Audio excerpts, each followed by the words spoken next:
প্রায় এক সপ্তাহ ধরে জলের নিচে করিমগঞ্জের পার্শ্ববর্তী গ্রাম শরীফনগরের বৃহৎ এলাকা। করিমগঞ্জের পার্শ্ববর্তী এলাকা শরীফনগর সহ আশেপাশের বেশ কয়েকটি গ্রাম জলের নিচে।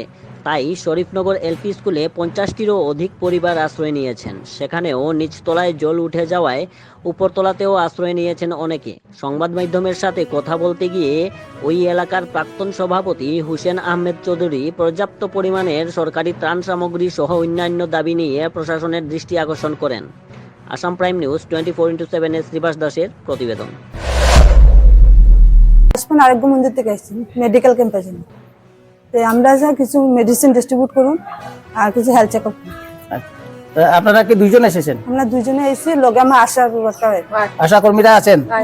আচ্ছা, আপনারা কি শুধু এখানেই করবেন না অন্যান্য জায়গায় করছেন? মানে শরীফনগর এরিয়া যে ক্যাম্প যদি থাকে, এখন আপাতত একটা ক্যাম্প আছে। আর কিছু ভিলেজে বাড়িতে বাড়িতে একটু ডিস্ট্রিবিউট করুন, যেটা গর্ভবতী মাও আছে। আচ্ছা আচ্ছা, বাড়িতে বাড়িতে তো এখন বর্তমানে যাওয়া সম্ভব হচ্ছে না, সবাই তাই শিবিরে আশ্রয় নিয়েছেন। এখানে থাকলে তো এটা চেক আপ হইব, আর যদি কিছু মানুষ যদি না দিতে পারে আমরা চেষ্টা করব যাওয়ার। আচ্ছা আচ্ছা, আপনার নামটা? আমার নাম হলো পারমিতা সরকার। একটা জিনিস দেখলাম, আপনি নৌকা থেকে নেমে টাকা দিচ্ছেন, তো এই টাকাগুলি সরকার প্রোভাইড করছে না নিজেদের পকেট থেকে? নিজের থেকে। তো অনেক টাকা প্রতিদিন চলে যায়। না, এটা কি করবো, করতে তো হবে একদিকে। এখন তো টাকা ঠিক মানে মানবিকতার ক্ষেত্রে ব্যাপারটা দেখছেন। মোটামুটি রোজ কত টাকা যায় আপনার? এটা বলতে পারবো না, যে সময় দেখুন বাজেট করে। আজকে যেমন ও আসলো, যদি এখানে থাকতো তো এটা বাজেটটা বেশি পড়তো। তা আমি বললাম চলে যেতে, আবার আসতে বললাম। টোটাল কত করে? ঠিক, মানে আমরা দেখতে পাচ্ছি আপনাদের খরচও অনেক হয়ে যায়। ধন্যবাদ দিদি আপনাকে। এটা যে জায়গাটাতে এখন বর্তমানে আমরা আছি, এই জায়গাটার নাম কি? শরীফনগর, ভিলেজ শরীফনগর, কিন্তু এটা তো একটা স্কুল। আচ্ছা, 110 নম্বর শরীফনগর এলপি স্কুল এটা। আচ্ছা আচ্ছা, আপনার নামটা জানবো প্রথমে। আমার নাম হুসেন আহমদ চৌধুরী। আচ্ছা, আপনি এখানে কি দায়িত্বে আছেন? আমি এক্স প্রেসিডেন্ট খালিশাল শরীফনগর পঞ্চায়েত। আচ্ছা, একটু যদি এই এলাকার যে প্লাবিত, বন্যায় প্লাবিত এলাকা যদি একটু বিস্তারিত আমাদের কাছে তুলে ধরেন। দেখুন, এই এলাকায় আজকে প্রায় 10 দিন থাকিয়া মানুষ জলবন্দী অবস্থায় বাড়িতে আছে। তার পরবর্তীতে আজকে 5 দিন আগে থেকে যেভাবে জল বাড়তে শুরু করেছে, সেই সময় মানুষ আশ্রয়ের খুঁজছে, আশ্রয় কোথায় যাবে। অনেক মানুষ, অনেক ফ্যামিলি শরীফনগর অঞ্চলের অনেক ফ্যামিলি উঁচু বাড়িতে আশ্রয় নিয়েছে। এই স্কুলটাও শুধু স্কুলের উপরতলা না থাকলে তো আর থাকারও ব্যবস্থা ছিল না। আপনারা যেটুকু দেখছেন এই মুহূর্তে, যে এই স্কুলে নিচের তলায় অন্তত 10টা ফ্যামিলি আছে যারা জলের মধ্যেই বাস করছে। এখানে এসে তাদের নিস্তার নেই, তারা জলের মধ্যে টিন বিছাইয়ে চকির উপরে চকি দিয়ে বসবাস করছে, এবং একটি চুলায় 10টা ফ্যামিলির ফাঁক করে 10টা ফ্যামিলি খাদ্য সংগ্রহ করছে। এবং উপর দিকে যে দুইটা রুম আছে, সেই রুমগুলিতেও প্রায় 20-25টা ফ্যামিলি। এবং আপনারা দেখেছেন, আপনাদের সামনে মানুষ কিভাবে কষ্ট করছে। একটি চুলায় 10টা ফ্যামিলি রান্না রাঁধছে, আবার বাচ্চারাও আছে। এদের বা দুধের ব্যবস্থা কি? লাকড়িও নেই, গ্যাস তো নেই, লাকড়িও নেই। আপনারা এইটুকু আপনারা সচক্ষে দেখেছেন, আপনারা ক্যামেরা বন্দি করেছেন। তো আমার কথা হচ্ছে এইটুকু, শরীফনগর অঞ্চলে আর কোনো বড় ধরনের কোনো স্কুল বা কোনো সরকারি প্রতিষ্ঠান না থাকার দরুন মানুষ তার বাড়িঘর ছেড়ে উঁচু বাড়িতে আশ্রয় নিয়েছে। এবং উঁচু বাড়িতে যারা আশ্রয় নিয়েছে তাদের তো আর খোঁজ খবর কেউ নিচ্ছে না। আর এখানে স্কুলে যারা আছে, তারা আজকে 5 দিন অতিবাহিত হওয়ার পর গতকালকে কিছুটা না হলে কিছু সামান্যটুকু দেওয়া হয়েছে ওদেরকে। আর কোন দিন দেওয়া হবে তাও বুঝতে পারছি না। তারপরেও পানীয় জলের যে অবস্থা এই অঞ্চলের, বর্তমানে ওয়াটার সাপ্লাই গুলো ডুবিয়ে গেছে। বর্তমানে যাদের বাড়িতে টিউবওয়েল আছে সেগুলো নষ্ট হয়ে গেছে, ডুবিয়ে গেছে।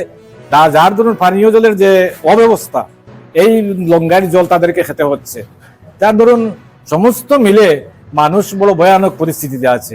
এই অঞ্চলের মানুষ, শরীফনগর গ্রামের মানুষ প্রায় 90% মানুষ গরিব, দিনমজুর মানুষ। এখানে ধনী মানুষের সংখ্যা খুবই নগণ্য। যার জন্য এই মানুষগুলার হাঁস আছে, মুরগি আছে, গরু আছে, এই সমস্ত ফালাইয়া অন্য কোনো জায়গায় যাইতেও পারেন না।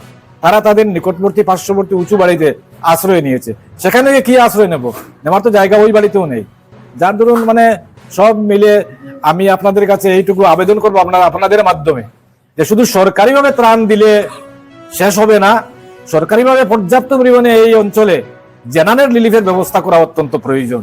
এবং আমি বলবো আপনাদের মাধ্যমে, আরো বিভিন্ন সংস্থা সংগঠন আছে, আমি আমার এই অঞ্চলের জন্য আমি ওদের সহযোগিতা চাইছি, যে এই সমস্ত মানুষকে সাহায্য করা প্রয়োজন। আজকে প্রায় 15 দিন যাবত বাগন শরীফনগর অঞ্চলের দিনমজুর মানুষের কোনো রোজগার নাই। অতি সত্য কথা, কোনো রোজগার নাই ওদের। ওদের অনেকের বাড়িতে চাউল ডালের ব্যবস্থা নেই। আর এখনো পর্যন্ত সরকারিভাবে কোনো ত্রাণ এই 2-3টি গ্রামে পৌঁছেনি। আচ্ছা, এইটা তো করিমগঞ্জ শহরের পার্শ্ববর্তী এলাকা, যদিও পার্শ্ববর্তী এলাকা, এখান থেকে করিমগঞ্জ শহর কতটুকু দূর হবে?